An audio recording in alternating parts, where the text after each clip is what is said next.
Ever have a client say they love your honesty and then go buy from someone who's selling them a fantasy instead? I recently watched a video from this 8-figure marketer, and it got me thinking because the story she told was impressive. It was about a client of hers that had used AI to make 6 figures in under 2 months. And technically, everything she said was true, but something about it felt off. It wasn't that she was lying. She wasn't. At least I don't think she was. She just didn't tell the whole truth.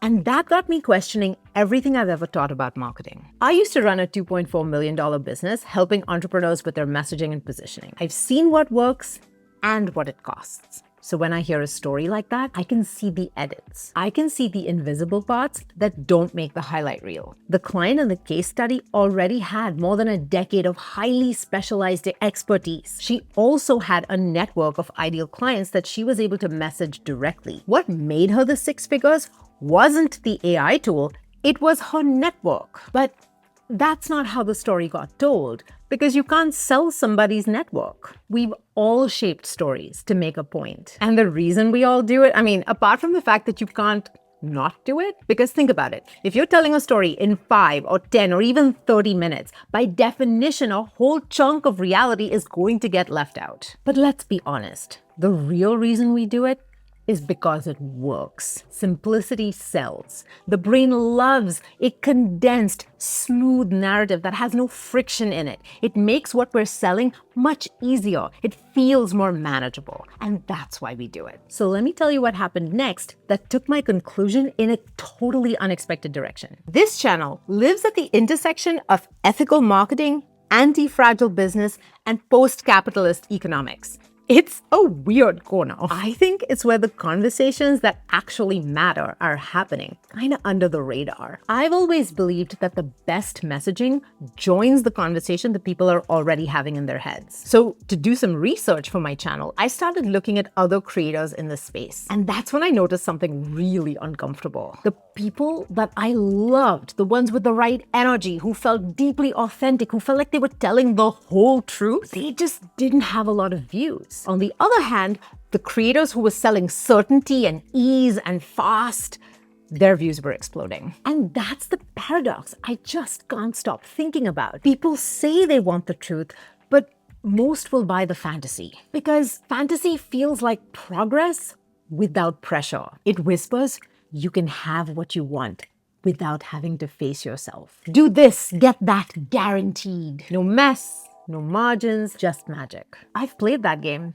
and I can tell you, it works, at least in the short term. But what if you, like me, are consciously opting out of that kind of extractive capitalism? What if you choose not to use fake scarcity and psychological manipulation? What if you let them take their time and encourage them to think about it? In my early experiments, I found that I swung a little too far into honesty. It didn't help my sales numbers. I found myself grappling with this seemingly unsolvable paradox. How do you stay honest when you also need to feed your family? And here's what I realized. People need hope in order to act, in order to have the energy to do the things they need to do in order to get what they want. And hope, by its very nature, is completely unrealistic. Before, my definition of honesty was telling people about all of the uncertainties, all of the probable pitfalls, all of the things that can go wrong, and all the ways that the market was unpredictable.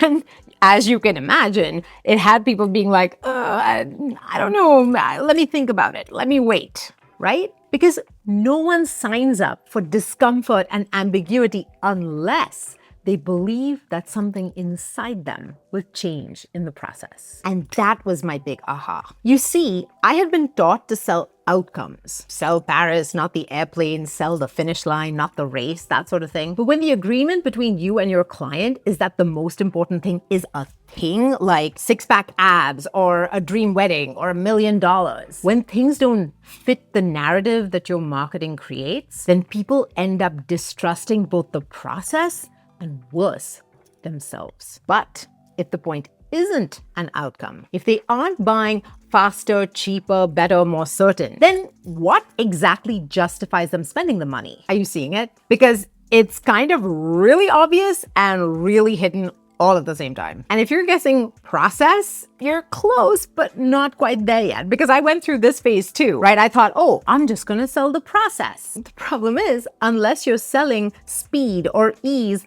a process just feels like work. And that puts all the pressure right back on the client. So if it's not the outcome and it is not the process, then what is worth both the money and the effort? I grappled with this. It took weeks of walks and journaling and showers trying to figure out what the frick the answer was. And then I got it. It's an identity shift. It's who they become as a result of engaging with the process. Because that becoming is something that compounds. It stays stable in the face of pressure. It even grows in the face of pressure and uncertainty. For the client, it's the game of knowing and mastering themselves and learning what truly works and doesn't work. And for me, as the consultant or the coach, it keeps the game endlessly fascinating, which is awesome because I get bored easily. Because when you are the thing that gets stronger through stress, you don't need guarantees. You don't need to chase shiny objects. You don't crumble when one launch flops or when a bunch of clients ghost. You're able to keep moving with clarity, with integrity, with your feet on the ground. And here's the twist. The clients who lean into this kind of becoming typically get the best results anyway. Because we're not trying to control every variable. We're building something that works in real life with real life. And that changes everything. If you sell some sort of transformation,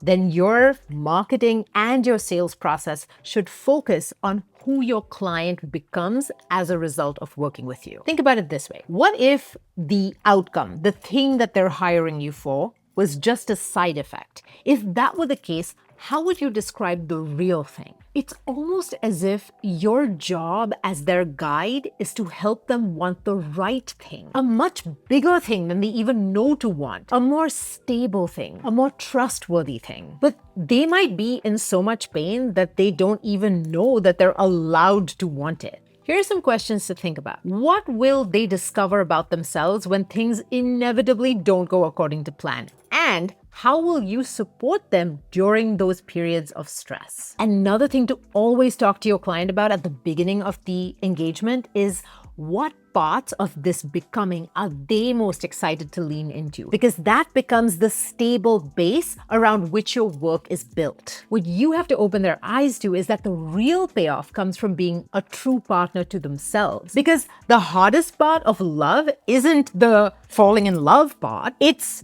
having a long-term stable relationship. That requires a completely different type of skill set, a much deeper sense of who you actually are and what you actually value in life. That's what you want to aim them at. If you're a business coach, they're coming to you because they probably want to make more money and possibly they want to do it working less hours. Your job then becomes helping them redefine and truly understand their own motives. You will have to help them define sufficiency, because if you can never have enough, then more is never going to scratch your itch. If you're a health coach and somebody comes to you because they're in chronic pain, what they know to want is to be pain-free. And what you know is that that's just zero. That's just a starting point. So then your job becomes to help them define the essence of thriving. What is a kind of thriving that they can access even in the midst of their pain? Because this will buy them the patience that they require to move through and stick with a long, protracted season of change. Which is not to say that you're not going to help them get the thing that they want, the thing that they hired you for. It's just that true transformation is almost never about us getting what we want. True transformation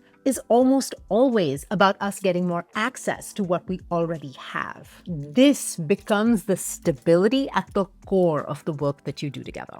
I got kind of excited when I cracked this, and so I created this 29-minute workshop with all of my best thinking in it. It's about building an anti-fragile business that gets stronger under pressure and that fits your energy, your values, and your real life. It's filled with examples and it's based on durable principles and not tactics that are just going to change in 6 months. You can watch it at messagingthatmakesmoney.com or click the link in the description. If you enjoyed this kind of video essay, you will love my newsletter. It's called the 80/20 Entrepreneur, and it's filled with insights on some of these dilemmas that I personally personally am grappling with, and it's aimed at entrepreneurs in their 40s who want to thrive under pressure because of pressure. Thank you so much for watching. I'll see you in the next video.